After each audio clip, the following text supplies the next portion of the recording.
Edad na 19 years old, nakilala na si Angelica Abatayo sa mundo ng lone balls. Isang sport na nangangailangan ng precision, patience at grace. Mas kilalanin natin si Angelica dito sa Live Better.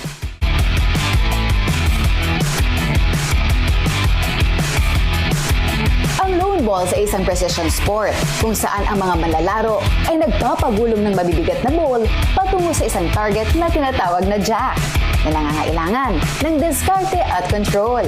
Sa Pilipinas, bagamat hindi pa ito kasing tanyag ng ibang sports, unti-unti itong kinikilala bilang isang competitive at recreational sport na nagbibigay ng oportunidad sa mga atletang Pilipino na makipagtagisan sa pandaigdigang entablado.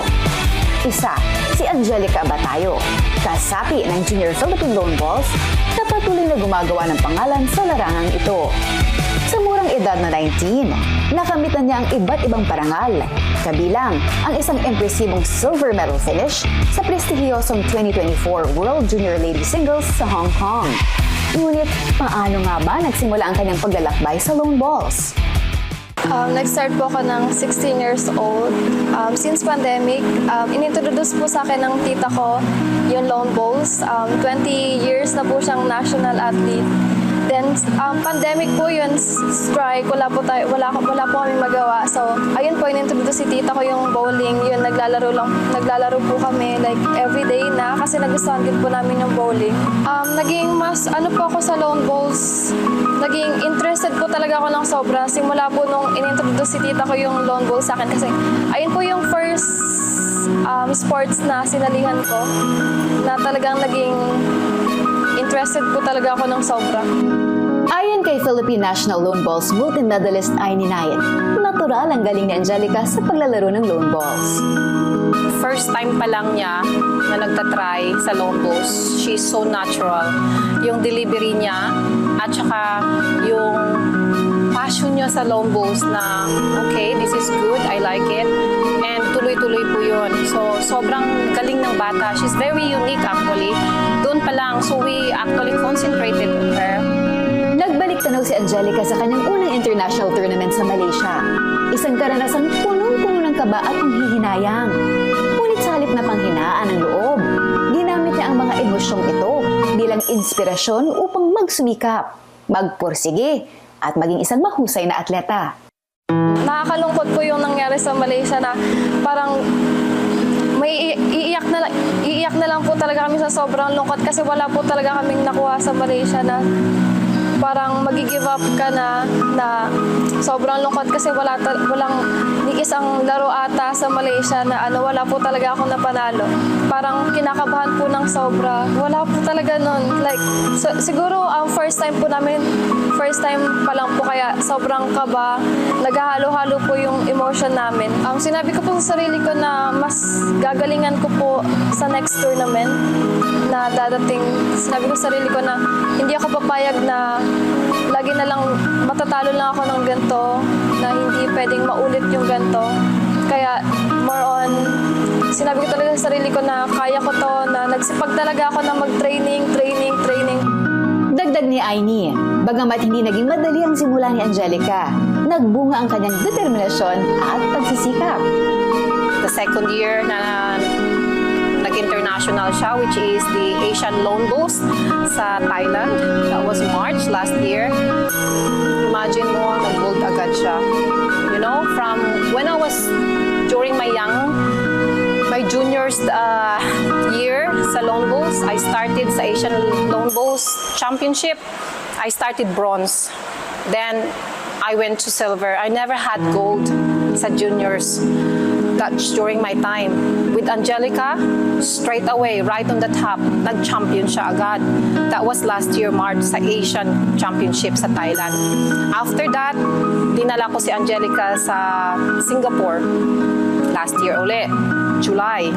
So we played the senior pairs, ladies senior pairs, 2004 last year, July, and nanalo po kami. Nag-champion po kaming dalawa ni Angelica. That's another international medal for Angelica. So sabi ko, be, tuloy-tuloy. You're very, very natural. Sa sports na to, so natural. So yun, nag-represent siya noong December sa World Indoor Championship sa Hong Kong. That was like 20 countries involved. And amazing result again. She played on the finals. Finalist po siya. Nakapag-silver medalist po siya. Kinabahan po siya sa final, but my God, even the silver itself, we are so proud of her. Imagine mo yan. During my days again, nag-World Juniors din ako, but bronze lang po ako. Never po ako nakapag-silver. But Angelica, talagang ang taas ng angat niya. Supernatural, super galing ng batang yun. Inamin ni Angelica na hindi naging madali ang buhay sa labas ng sport. Sa kabila ng kanyang dedikasyon sa larangan ng lone balls, kinakailangan niyang magsumikap sa trabaho upang matustusan ang pangangailangan. Hindi lang para sa sarili, kundi pati na rin sa kanyang pamilya. Ngunit higit pa rito, dala niya ang bigat ng mga personal na pagsubok sa loob ng kanilang tahanan. O yun, lagi pong nag-aaway yung parents ko, din yung kuya ko sa bahay, ganyan. Hindi po sila okay, like sigawan lang po araw-araw. Nakaka-stress po ng sobra kasi nandun po ako sa bahay na maririnig ko po yun palagi. Nakaka-suffocate po siya na na hindi ko pagka araw-araw mo na lang siya maririnig na maya-maya may magsisigawan sa bahay, ganyan. Marami akong problema na kinakaharap din na hindi ko na ayaw ko nang balikan din. Kaya yung lone balls lang din yung nag-ano sa akin na may problem ako na yung parang tinatakbuhan ko na lang yung sports na to, na inaalis ko yung problema ko sa lone balls, ako nagpo-focus na hindi ko na lang iniisip na more on maglalaro na lang ako, okay, para maalis lang lahat ng problems, ganyan. Sa kabila ng lahat ng pagsubok, sa lone balls niya natagpuan ang tunay na kapayapaan. Isang tahanan para sa kanyang puso, isang larong nagbibigay ng ligaya, at isang layuning nagbibigay ng dahilan upang patuloy na lumaban at umasa sa mas magandang bukas. Parang ayun lang po yung tinatakbuhan ko. Na pagka parang palipas oras ko po na para mawala yung problema ko, maglalaro po ako, ganyan. Ayun, parang less stress. Wala po akong iniisip. Like, laro lang, hindi ko po naiisip yung mga problema. With Angelica, she survived so many things, so many trials and mga problemang dumaan sa kanya. Very, very strong. I know she's a very strong person. Deep down, that's why sa lone balls pinapakita niya lahat, nire-release niya lahat yung emotionally niya, like anong problema niya. I think, as she said, is lone balls is her escape, which is truly true kasi with lone balls, you're playing there, you're representing your country, that you tend to forget your family issue or your personal problems, and it gives you a lot of relief sa problema mo. Yes, lone balls is a very good environment to actually encourage young players to participate the sports.